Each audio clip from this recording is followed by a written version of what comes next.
سڵاو بینەرانی بەڕێز و خۆشەویست، خۆشحاڵم جارێکی دیکە لە بەرنامەی ڕۆماڵدیە مەولاتان بۆ تاوتێکردنی بابەتە گەرم و گرنگەکان. دوجار ویلایەتە یەکگرتووەکانی ئەمریکا قۆناغی دووەمی سزاکانی سەر ئێرانی خستەبواری جێبەجێکردنەوە. لە یەکەم کاردانەوەشدا ڕۆحانین ڕاگەیاند ئەم سزانە هیچ کاریگەریەکان لە سەر ئێران نابێت. لە بەرامبەردا وەزیری ئەمریکا ڕاگەیاند سزاکان نەکتەنیا ئەمریکا بەڵکو و تەواوی وڵاتانیش دەبێتەوە کە هاوبەشی بازرگانیان لەگەڵ ئێراندا هەیە. با دیوێکی تردا ئەم سزانەی کاریگەریەکان لەسەر ئابووری هەرێمی کوردستان دەبێت. هەموومانە دەکەمە تەورێک بۆ گفتوگۆکردن لەگەڵ میوانەکەم بەڕێز هاوژین حەمە ڕەشید ڕۆژنامەنووس. هاوژی خانم بەخێر بێت. زۆر سوپاس، سوپاسی ئەو دەرفەتاکەم کە بۆ منتان ڕەخساند، زۆر سوپاستانەکەم، سەرکەوتوو بن. دووبارە بەخێر بێت. وەک ئاشکرا لە ماوەی چەند ڕۆژی ڕابردوو بەتایبەتی ڕۆژی دووشەممە ئەمریکا قۆناغی دووەمی سزاکانی سەر ئەمریکای خستەبواری جێبەجێکردنەوە. من دەمەوێت پێم بڵێیت ئەمانە تەنها کۆمەڵە فشارێکن بۆ ئەوەی ئێران ملکەج بکات کە مل بدا بۆ فشارەکانی ئەمریکا، یاخود نەخێر ئەمریکا فعلن دەیەوێت ئابووری ئێران بەرەو لاوازی بات و لە ڕێگەی ئەمەشەوە تەواو لە ناوچەکەدا چۆنەڵی تەواوی ئەو مەرجانی کە هەیەی بیسەبین بەسەر ئێراندا کامێنە. خۆی یەکەم شت سزاکانی ئەمریکا بۆ سەر ئێران شتێکی نوێ نییە. تەنها گەر بڵێن مەرحەلەی دووەم وەکو ئەوەی دوای ئەوەی دۆناڵد ترامپ کە لە مانگی مایۆی ڕابردووە ڕایگەیان کە لە ڕێککەوتنی ئۆتۆمی 5-1 واتە ڕێککەوتنی ئۆتۆمی ئێران دەکشێنەوە، بە تایبەتی بۆەوەی کە ئێران ئیلتیزامی نەکردووە بۆ مەرجانەی کە لەو ڕێککەوتنیان لە ساڵی 2015 لە لۆزان مۆرکرا لە نێوان هەر 5 وڵات و لەگەڵ ئێرانە. بەڵام ئەمە پێشینەیەکی دوورتری هەیە کە گەڕێتەوە بۆ ساڵی 1970 ئەو کاتێککە ڕژێمی شا ڕووخا حکوومەتی جمهوری ئیسلامی ئێران هاتە سەر حکوم. ئەوە بوو کە سەفارەتی ئەمریکی و ڕەهاین هەموو ئەمریکەکانیان کە بەڕەهائین گرت. دوای ئەوەش لە ساڵی 1995 ئەوە بوو کە بە شێوەیەکی گشتی سزای بازرگانی خرایە سەر ئێران. هەر لەم لایەنەشەوە ئەمانەش وابزانم هەر هەمووی بە لەژێر فشاری ئەمریکا و بە زەختی ئەمریکا بووە بۆ ئەوەی ئێران مل بدات. ڕاستە من وەکو ئەوەی بەرنامەی ئۆتۆمی ئێران لە بیدایەتە لە پەنجاکانی سەدەی ڕابردووە ئەمریکا خۆی مەواد و هەموو شتەکانی بە ئێراندا، بەڵام کاتێککە شاڕوخە ئەمریکا پاشەکشەی کرد لەما. دوای ئەوەش کە ئێران یعنی دوای ماوەیە کە ئایەتوڵا خومینی کە ئەمەی مەنع کرد، بەڵام دوای ماوەیەک بینیمان ئێران درێژەی بە بەرنامەجی ئۆتۆمی و کە لە بیدایەتە ئەیوت تەنها بۆ سەرچاوی وزە بەکاری ئەهێنێت واتە بۆ ڕێگایەکی تەندروست بەکاری ئەهێنێت. بەڵام بینیمان وەکو ئەمریکاش کە زەختی لێکردەوانی و لە چەند بڕیارێکی مەجلیسی ئەمنیشدا لە ساڵی 2006 و 2007 و 2008 و 2010 کە چەند 4 بڕیاری پێدەرچوو، لە چەندین لەو بڕیارانەیە چەندین سزا خرایە سەر ئێران بۆ ئەوەی کە قەدەغە بکرێت چەک بفرۆشرێ بە ئێران، مەوادی تەکنەلۆژی تەقانی سناعی بفرۆشرێت بە ئێران. ئەوە بوو لە دوا هەنگاویشدا کاتێک کە ترامپ هاتە سەر حکوم لە مانگی 5 ڕابردووە ڕایگەیان کە ئەوان لە بەرنامە ئۆتۆمیەکەی ئێران لە ڕێککەوتنە ئۆتۆمیەکەی ئێران نەکشێنەوە، چونکە ئێران بۆ تەمەترسیە. من پێم وایە ئەمریکا دەیەوێت فشار بخاتە سەر ئێران بۆ ئەوەی ئێران مەسەرەوەتاویشمان بەس دەمەوێت ینی وەڵامی پرسیارم بیتەوە ئەگەر بەگەڕانەوە بۆ ئەم باگراوەندە مێژوویە کە بەڕێزت باسی کرد لە هەفتانەوە ئەم سزانە درێژە هەیە، بۆچی تاکو ئێستا ئەمریکا ینی نەیتوانیوە فشارەکان بە شێوەیەک بکە ئێران ملکەچکە؟ ئەمە لە بەهێزی ئێران یاخود لە لاوەزی ئەمریکای کامیان بووە تا ئێستا؟ من پێم وایە لە ئەمڕۆیە لەم سەردەمەیە ئێران یعنی هەیمنەیەکی گەورەی لە ناوچەکەیە هەیە. ئەمریکا ئەو هەیمنەیە یەواتە ئەو هێزەی نییە بەو بەڵانسەی کە تۆ باس لە هێزی ئێران لە ناوچەکەیە ئەەکەی، بە تایبەتی دوای ئەوەی کە ئێران نەخشە ڕێگای هیلالی شیعی جێبەجێ کرد کە لە بیدایەتی لە کۆتایی نەوەتەکانی ڕابردووەوە کاری بۆ کرد. ئێستا ئەمڕۆکە دەبینین ئێران ناوچەیەکی بەرفراوانی وڵاتانی عەرەبی عێراقی لە ژێردەسایە، سووریا لە ژێردەسایە، واتە هیلالی شیعی بە شێوەیەکی شامل دەبینین، یعنی ئەوەی نەماوە بگاتە و ئامانجەی کە ئێران دەیەوێت لە یەمەن هەتا گەورەترین حەلیفی ئەمریکا کە ئەبینین سعودیایە کە هاوپەیمانی عەرەبی پێکێنا هەتا ئەمڕۆکە نەیتوانیوە ڕوبەڕووی نەکانی ئێران بێتەوە. من وای ئەبینم ئەمریکا لەژێر فشاری زەختی داوای سعودیەش وای کرد کە لە بەرنامە ئۆتۆمیەکە لە ڕێکەوتنە ئۆتۆمیەکە بکشێتەوانێ بەتایبەتیش لەوەی کە ئەم سزایانەی بە دوو مەرحلە سەپان لە مانگی هەشتی ڕابردووە مەرحلەی یەکەمی ڕاگەیان ترامپ سەرۆکی ئەمریکا لە 5 نۆڤەمبەری واتە دووشەمەی ڕابردووشە مەرحلەی دووەمی سزاکانی ڕاگەیان کە ئەمریکا بە توندترین سزا لە مێژووی سزاکانی ئەمریکا بۆ سەر وڵاتان ناوزەندی دەکات. تەسەور دەکرێت عنی قۆناغی دووەمی سزاکانی ئەمریکا ئەو ئامانجە ئەو هەدەفە پێکێکە ئەمریکا لە پێناویدا ئەم سزانەی بەسەر ئێراندا سەپاندووە یاخۆت فشارەکان بای ئەوەن ئەمجارە ئێران ملکەچ بکات بەوەی کە بچێتە ژێر داوە و مافەکە داوەڕەوەکانی ئەمریکا وەکو خۆیان دەڵێن ئەمانە لە پێناو سەقامگیری ئاسایشی نەتەوەیی لە ناوچەکەدا. ئایا ئێران چاوەڕانی ئەوە دەکرد ئێران چێتە ژێر باری ئەم سزایانە؟ خۆی ئێران ناچێتە ژێرباری ئەو سزایانە. ئێرانیش ئەوەتی یعنی هەتا لە ڕێکەوتنی ئەتۆمی پێنجکۆیەکە یعنی پابەند نەبوو بەو مەرجانەیە خۆت بەو خاڵانەی کە لە ڕێکەوتنەکەیە جەختی لەسەر کرابەوە. بۆیە ئێران ئەمڕۆکە نەک تەنها بۆ ئەمریکا تەنانەت بۆ وڵاتانی ئەوروپا بۆ ناوچەکەش مەترسیە چونکە ئێران بەهاندەر و پاڵپشتی تیرۆر لە ناوچەکەیدا ئەنرێت. یعنی بۆیە ئەمریکا نەک بۆ سەقامگیری ئەمنی ناوچەکە بەڵکو دەیەوێت بۆ سەقامگیری ئەمنی خۆی فشاری زیاتر بخاتە سەر ئێران بۆی دەستی ئێران دەسەڵاتی یعنی ئێران لە ناوچەکەیە ببڕێت بەتایبەتی کاتێک کە ئەبینێت یعنی ئێران ئەگەر ئەم ڕێکەوتنە هەروە بمایەتەوە و فشاری لەسەر نەکرایە و سزا ئابوووریەکان کاتێکە لە سەری هەڵگیرا لە ساڵی 2015 بینیمان چەندین شەریکاتی گەورەی ئەوروپی فەڕەنسی و ئەڵمانی و بریتانی و هەتا ئەمریکاش یعنی سزای سەر بانکەکانی کە هەڵگرت وای کرد یعنی وەکو ئەوەی کە حساب کرا و تێبینی کرا ئێران زیاترینی ئەوانەی یعنی ئەو داهاتەی کە دەستی ئەکەوت لەمە زیاترینی بۆ پرچەکردنی سوپا و بەهێزکردنی سوپای پاسداران کە پێڵێن باسیش کە ئەمریکا زیاتر مەبەستیەتی هەموو ئەو هاوکاریانە و هەموو ئەو دەعمانە ببڕێت یعنی مەزدەری مالیانە ببڕێت کە منەظەمەی هاوکاری باسیج یعنی کە دەعمی ڕاستەوخۆی سوپای پاسداران ئەکات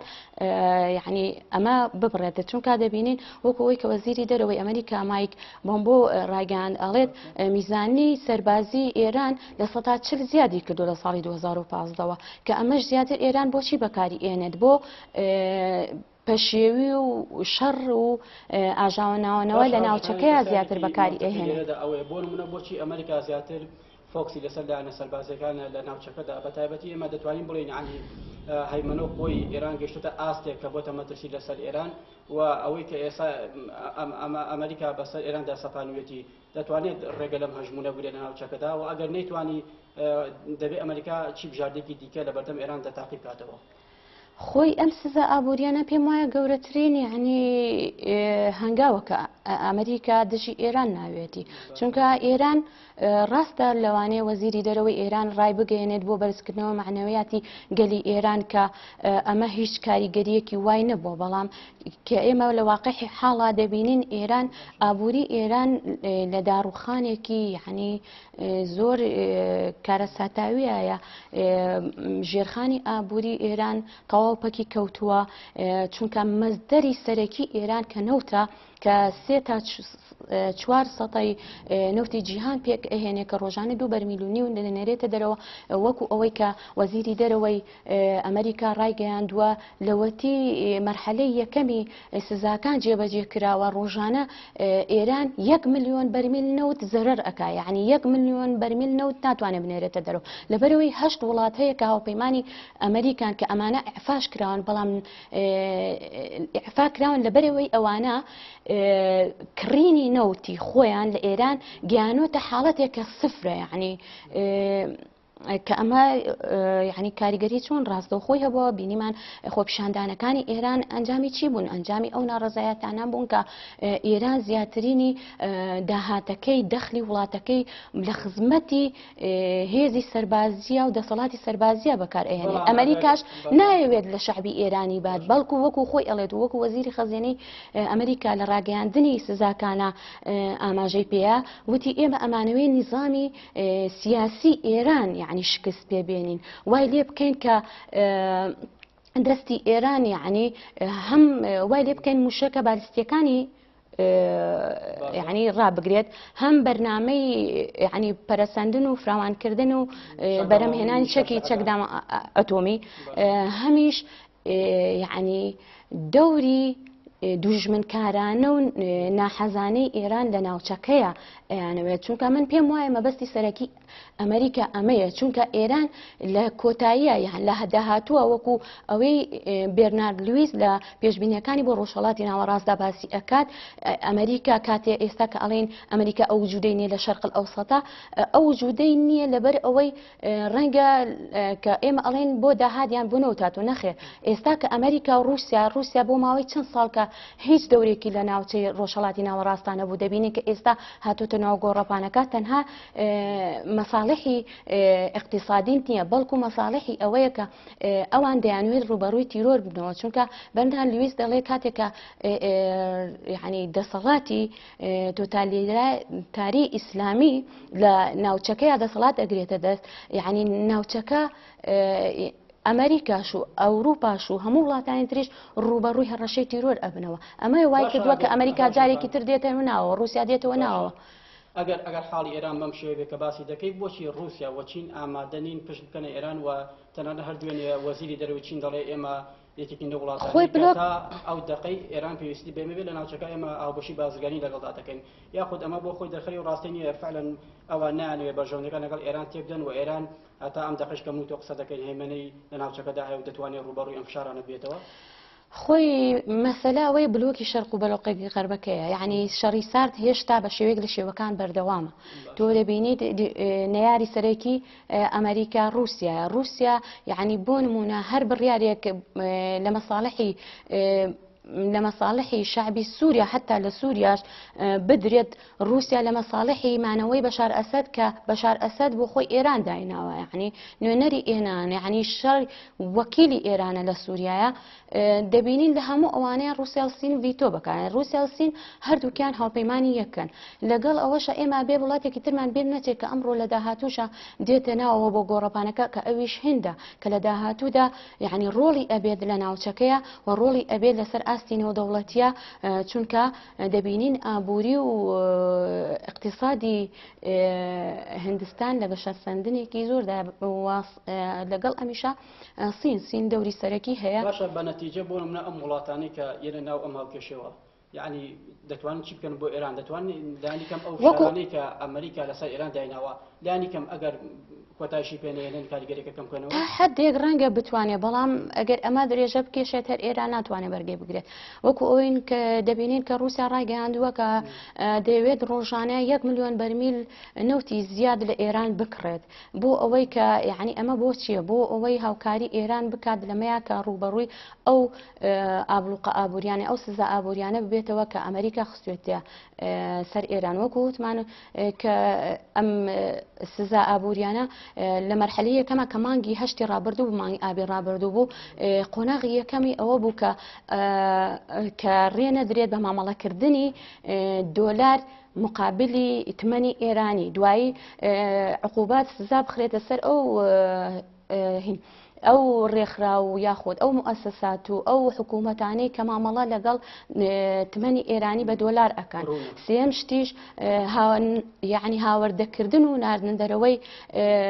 مەوادی وەکو ئاسن و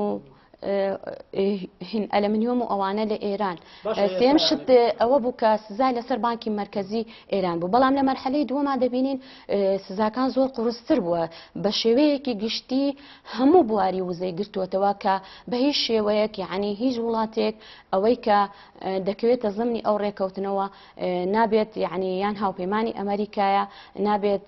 نەوت لە ئێران بکڕێت یاخۆت مامەڵای لەگەڵ شەریکاتی ئێرانە بکا دەبینین وەکو ئەوەی کە وەزیری دەرەوەی ئەمریکا وەزیری خەزینەی ئەمریکا ڕایانگەیان مەرحەلەی دووەم زیاتر لە 700 کەسایەتی و کیان و شەریکاتی ئێرانی گرتووەتەوە کە لە بواری شەحن و دەریایی و کەشتیوانی و هەروەها هێڵی ئاسمانی کە 50 هەروەها بواری بانکی کە 50 بانکی ئێرانی هەروەها 65 هێڵی ئاسمانی کە لە مەرحەلەی یەکەما تەنها نەفەر هەڵگر بوو بەڵام ئێستا هەموو بوارەکانی فڕۆکەوانی و هێڵی ئاسمانی ئێرانی گرتووەتەوە کە ئەمانە ڕاستەوخۆ کاریگەری خراپی ئەبێت لەسەر باری ئابووری ئێران بژێوی ژیانی خەڵک وەکو ئەوەی کە تۆ دەبینی لە ئێرانە بژێوی ژیانی خەڵک لە نزمترین ئاستا لە داهاتووشدا ئێران ڕوبەڕووی کێشەیەکی گەورەتر لەو کێشەیە بێتەوە کە کێشەی ئاوە کە ئێستا عنینەکانی دەرکەوتووە ئەگەر ئێران هەستی بەم مەترسیانە کردو بۆچی بربەرەکانی ئەم سزانە دەکات یاخود با ڕوونتر بڵێن ئێستا ئێران لە بەرژەوەندیەتی پابەندی ئەم سزانە بێ وەکو خۆی یاخود ڕەتی بکاتەوە خۆی ئێران شیعاری ئەوەی بەرز کردووە دەمەوت بۆ ئەمریکا يعني تۆ پێم وایە ئێران یعنی شۆڕشی ئیسلامی ئێران کاتێک کە شۆڕشی ئیسلامی ئێران دەسەڵاتی گرتەدەست هەتا ئەمڕۆ یعنی هەر ئەو دروشمە ئەڵێتەوە دەبینیت ڕۆحانی لەم سەردەمی ئەمەڵێتەوە خامنەی هەر هەمان شت ئەڵێتەوە ئەحمەدی نەژاد هەر هەمان شتی وە بانگەشەیەکە بۆ ئەوەی کە معنەوێتی هاوڵاتیانی ئێرانی پێبەرزکاتەوە کامیانە خۆی بۆ ئەوەیە معنویەتی هاوڵاتیانی ئێران و گەلی ئێرانی پێبەرزکاتەوە بەڵام گەلی ئێرانیش وەکو ئەوەی کە ئەبینین وەکوەوەی جەواز زەریف کە ئەڵێت هین ئەمە ئەبێتە هۆی ئەوەی کە ئەمریکا تیا بچێت وەکو ئەوەی کە ئێران زەرەر بکە ئەمە ڕاست نییە وەکو ئەوەی کە تۆ لە تۆڕە کۆمەڵایەتیەکان ئەبینیت هاوڵاتیانی ئێرانی کە باس لەوە ئەکەن کە ئەمە نەک ئێران ببێتە هۆی کە چاوەڕوانی هەڵبژاردننی داهاتوی ئەمریکا بکات ئەوان ئەڵێن ئێمە چاوەڕوانی دوای هەڵبژاردننی داهاتوی ئێران و دوای ڕوخانی نیظامی ئێرانیش ئەگەن یعنی کەواتە ئەمە ڕاست نییە تەنها بانگەشەیەکە بۆ بەرزکردنەوەی ورەی گەلی ئێرانی یاخود بۆ ئەوەی وای دەربخات کە ئێران هیچ کاریگەریەکی یعنی ئەم سزانە هیچ کاریگەریەکی وایان لەسەر ئێرانە نابێت بەڵکو ئێران حەلیفەکانی وەکو رووسیا و سین و ئەوانە پاڵپشتین و بەڵام وەکو ئەوەی بینیمان لە سەردەمی شاشدا لە پێشانە رووسیا هاوپەیمانی شا بوو بەڵام دوای ئەوە پشتی تێکرد دنیای سیاست دنیای مەساڵح ئەم سزانە ینی بەقەد ئەم فشارانی کە لەسەر ئێران هەیە یعنی پلانەکان هەیە لە ناوخۆی ئێران بە تایبەتی وەزارەتی دەرەوەی ئێران بۆ ئەوەی کە ڕوبەڕووی فشارانە بێتەوە دەبێت ئێران باشترین حاڵەتدا چی بکە بەرامبەر ئەم سزانە لەبەرەوەی ڕێژەی کاریگەرەکەی کەم کاتەوە خۆی کێشەی ئێران ئەوەیە کە دەخلی سەرەکی سەرچاوی سەرەکی دەخلی ناوخۆیی نەوتە کاتێک کە ئەو ئەوێت بەرهەمی نەوت زیاد بکات مقابلی ئەوەی کە ئەو وڵاتانە کە ناتوانن یعنی نەوتی لێ بکڕن دەیەوێت لە ڕێ رووسیاوە 1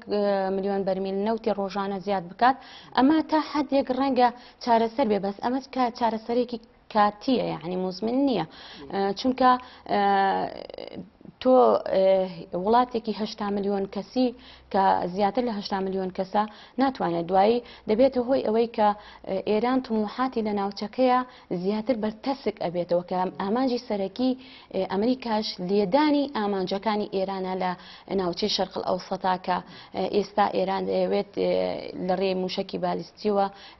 لە سعودیە بدات لە داهاتووە لەوانەیە بیەوێت تەواوی یەمەن داگیر بکات وەکۆی کە عێراق و سووریا و لوبنان لە ژێر دەستیاتی بۆیە ئەمریکا دەیەوێت لەم ڕێگەوە فشاری تون بخاتە سەر ئێران و ئێران ناچار بکات بەڵێ ئێران ئەسڵان زۆر متەوەتر بووە تۆ دەبینیت لێدوانە یەک لە دوایەکەکانی سەرکردایەتی وەکو وەزیری دەرەوە وەکو حەسەن ڕوحانی وەکو خامنەی و ئەوانە لەم لایەنەوە ئەوە دەردەخات کە سزا ئابوووریەکان کە تونترین سزای ئابوورین من وای ئەبینم ئەمانە بە فەعلی کاریگەریان ئەبێ لە سەرداڕمانی باری ئابووری و باری بژێوی و خەڵک والی ئەکا کە بێزار بێ پێشم وانە ئەگەر ئێران دەستبەرداری ببێت ئێران لەم لایەنەوە پێم وایە دەستبەرداری ئەوە نابێت کە بچێتە ژێرباری ئەمریکاوە چونکە ئێران ئەوێت یعنی پاوانخوازیە خۆت فراوانخوازی دەسەڵاتی خۆی لە ناوچەکەیە هەروەکو خۆی بمێنێتەوە زیاتریش پەرەی پێوە بەڵام لە هەموو پرسیارێکی دیکە ئەوەی کە تاکو ئێستا ڕوونە ئەم ئەوانەی کە ڕوو دەدات ینی ئەم ململانێک لەنێوان ئەمریکا و ئێراندا چندێکی سیاسی ئەوەندەش ئابووریە ینی چاوەڕوان دەکرێت لە ئەگەری درێژەکەشان ئەم سزایانە سەرپێشە بۆ کردەی سەربازی لەنێوان ئەمریکا و ئێراندا خۆی سیاست و اقتصاد دوو چەمکی پێکەوە گرێ دراون چونکە ئەگەر اقتصاد نەبێت سیاسەتی سەرکەوتوو نابێت تۆ ئەگەر وڵاتێکەکە بێت اقتصادی نەبێت ناتوانانی بڵێت ئێمە وڵاتێکی سەربازەکان دەگرێتەوە بۆ نمونە لە چەکداماڵینی گروپە چەکدارەکانی ناوخۆی عێراقدا میلیشیا شیعەکان خۆی ئێران ئەخر خۆی فشاری ئەمریکا بۆ ئێران ئەمەیە یعنی دەبینیت هەموو گروپاتی تیرۆریستی و چەکداری و میلیشیا کە لە ناوچەکەیە هەیە ئێران پاڵپشتی ئەکات ئێران دامی ئەکات یعنی تۆ حیزب الله کە ئێستا هەموو تەمویلێکی لەلایەن ئەمریکاوە لەلایەن ئەمریکاوە ئەکات کە لە ئەنجومەنی ئاسایش هەموو تەمویلاتێکی کە بۆ حیزب الله ئەڕوات ڕابگیرێت کە بەڕێکخراوێکی تیرۆریستی کە دروستکراوی ئێرانە وەکیلی ئێرانە لە ناوچەکەیە شەڕی ئێران ئەکات لە سووریا شەڕ ئەکات لە یەمەن شەڕ ئەکات لە عێراق شەڕ ئەکات و هەروەها میلیشیا شیعەکانی وەکو حەشد و ئەمانە هەمویان کە ئێران دەعمیان ئەکات بۆ نمونە عێراق هەموو داهاتی عێراق چەند ساڵە لە دوای 2023ەوە ئێستا ئەمریکا ڕەنگە نەیوێ بە شێوەیەکی سەربازی من پێم وانە ڕوبەڕووی پێکدادانی سەربازی بێتەوە لەگەڵ ئێرانە چونکە ئەمریکا نایەوێت ئەو تەجروبەی لە عێراق هەیە بۆ نمونە بۆ لە سووریا تا ئێستا لە 2011ەوە تا ئێستا هیچ کردەیەکی سەربازی جگە لە چەند کردەیەکی هین نەبێت کە بۆ لێیانی چەند بنکەیەک بوو منکێک و ئۆتۆمی بوویان چەندی کیمیایی بوو نەیتوانێت ئاسانتر بێ بەڵام ئێران ئەو دەوڵەتە لاوازەش نییە کە ئێمە بڵین بە ڕۆژ و دوو ڕۆژ وەکو دەوڵەتی عێراقکە ئەمریکالیایان وەکو ئەوەی کە سووریا ئێران دەوڵەتێکی بەهێزە لە ڕووی سەربازیەوە لە ڕووی هێزەوە لە ڕووی چونکە یعنی حتا لە ڕووی ئابووریشەوە تا حدێک چونکە ئەو لە هەفتاونەوە تا ئێستا یعنی سزای ئابووری لەسەرە یعنی تا حدێک ڕاهاتنێک هەیە لەگەڵ ئەو باریان بەڵام لەمڕۆیە کە دەبینیت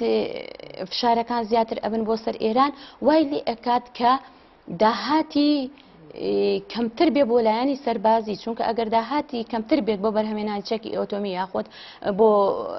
موشکی بالیستی و ئەوانە وا ئەکات کە لە ڕووی هێزی سەربازیەوە زیاتر یعنی لاواز ببێت کاتێک کە ئەمریکایەوێ لە ڕووی هێزی سەربازیەوە لاوازی بکات لە ڕێی ئەم سزایانەوە دەیەوێت پێم وانە لە داهاتوودا لە دووریان نزیک پێکدادانی سەربازی لە نێوان ئەمریکا بەڵکو ئەمریکا دەیەوێت لە ڕێی فشاری ناوخۆییەوە کە گەلی ئێرانە وەکو خۆپیشاندانەکان لە داهاتووشدا پێم وایە خۆپیشاندانی توندر دەبێت وا دەبێت لەوانەیە باری ئێران تا حدێک تێک بچێت ببێتە هۆی ئەوەی کە لە ڕووی سەربازیشەوە لاوازبوونیان ئەوەی ئەمریکا ئەوێت یعنی تا ڕادەیەک بیپێکێت من هەموو بەسمانە چوارچێوەیە بۆچون بزارم لەسەر کاریگەریم سزانە لەسەر عێراق و بەتابەتی لەسەر هەرێمی کوردستان بە حکومەوەی ئێمە دەواازەی سنووریمان لەگەڵ وڵاتی ئێراندا هەیە یعنی ئەم سزانە بە باش بە خراپ چی کاریگەریکی لەسەر هەرێمی کوردستان دەبێت خۆی هەرێمی کوردستان لەبەرەوەی لە نەوەتویەکەوە پشت سەرەکی بە باری یعنی بە بازرگانی یاخود هاوردە و ناردەی ئێران بە تایبەتی هاوردە چونکە ئێمە زۆربەی هاوردەکانمان لە ئێرانەوەیە ئێستاش کە ئێران نایەوێت هیچ شمەکێکی خۆی بچێتە دەرەوە چونکە ئەگەر بێڵێت بچێتە دەرەوە ئەوە بەشی ناوخۆی خۆی نایەت و هەڵایسان دروست دەبێت و بژێوی ژیانی خەڵک زیاتر نالەبار ئەبێت و دەبێت هۆی ئەوەی فشاری خۆپیشاندان و ناڕەزایەتی زیاتر بۆ لەسەر نیظامی ئێران دروست ببێ باە بینیم کە کاریگەری ڕاستە خۆی ئەبێت لەسەر هەرێمی کوردستان و لەسەر عێراقیش هەرچەنە لەم باشەر ئێران بۆ خۆی حکومی عێراق ئەکات بەڵام هەرێمی کوردستان تا ڕادەیەک جیاوازترە لە عێراق چونکە سزاکان لە مەرحەلەی دووەمە هەموو شەریکاتەکان ئەگرێتەوە واتە هێڵی ئاسمانی و هێڵی دەریایی و هەموو شەریکات و ئەو کیانات و هەروەها هەموو لایەنی بانکی و مالی و بواری تاقە هەمووی ئەگرێتەوە کە هیچ لایەنێک بۆی نییە ئەوانەی کە حەلیفی ئەمریکان بە تایبەتی عێراقیش کە ئێستا ڕاستە کە ئێران بەرەو بەڵام لە هەمان کاتدا ئەمریکا حەلیفی عێراقا عێراقیش تا ڕادەیەک ئەکەوێتە ژێر ئەو فشاری ئەمریکاوە کە ئەبێت یعنی تا حدێک ملتزم بێت بەو عقوباتانەوە ئەگەر ژێر بە ژێریش بێت ئەگەر ژێر بە ژێریش بێت عێراقی تیان نییە بەڵام لەگەڵ ئەوەشا ژێر بەژێر هەموو ئەڵێ هەموو ئەو مؤسساتان و حکوومەتانی کە مامەڵە لەگەڵ ئێرانە ئەکەن بە دۆلاری ئەمریکی یا خۆت مامەڵە لەگەڵ شەریکات ئێران و بنووکی ئێران و هێڵی ئاسمانی ئێران و هێڵی داریایی ئێران و هەموو کیانات و کەسایەتی ئێران کە زیاتر لە 600 کەسایەتی و کیانن دەکەن ئەوانە تووشی سزا ئەبنواتە لەو حاڵەتەیە کە ئەگەر ئەوان هاوکاری بکەن و لەگەڵیا بن نابنە هاوپەیمانی ئەمریکا و ئەمریکا هیچ هاوکاری و مامەڵەیەکیان لەگەڵا ناکات هەرێمی کوردستانیش پێم وایە وەکو ئەوەی کە دەواازەی سنووری ڕاستە خۆ بە ئێرانەوە نووسا لە ساڵی 1990 هەموو هاوردەکانی هەرێمی کوردستان پێم وایە لە 1970 ئەگەر بڵێن یان لە 1960 یان 70 بەرەو ژوورتری لە وڵاتی ئێرانەوەیە بەڵام ئەمڕۆکە کاتێکە سزا ئابوووریەکان بەو شێوەیە بەو شێوە تون دەخراوەتە سەر ئێران لەلایەن ئەمریکاوە ئێران ناچار بووە کە هاوردەی خۆی نێڵێ بچێتە دەرەوە لەبەر ئەوەی ئەگەر هاوردەکانی خۆی بچێتە دەرەوە وەکو ئەوەی مەوادی زراعی و کشتتوکاڵی و هەموو ئەم شتانە لەوانەیە بەشی ناوخۆیی خۆی نەکات و ببێت ئەوەی هەڵاسانی ئابووری و بژێوی ژیانی هاوڵاتیان زیاتر بەرەو خراپی بڕوات و وا بکات فشاری خۆپیشاندان لەسەر حکوومەتی ئێرامیان نظامی ئێران زیاتر دروست ئەگەر سزاکان بەم شێوەیە بەردەوام بێت لەسەر ئێران بە شێوە ئامەکەی چاوەڕوان دەکرێت تاکەی درێژەی هەبێت و ئەگەر درێژەی بێت باربێخی ئێران لە خراپترین حاڵەدا بەنووکی هەنگاودێت پێم وایە لە خراپترین حاڵەدا ئێران لەوانەیە تووشی ئەوە ببێت کە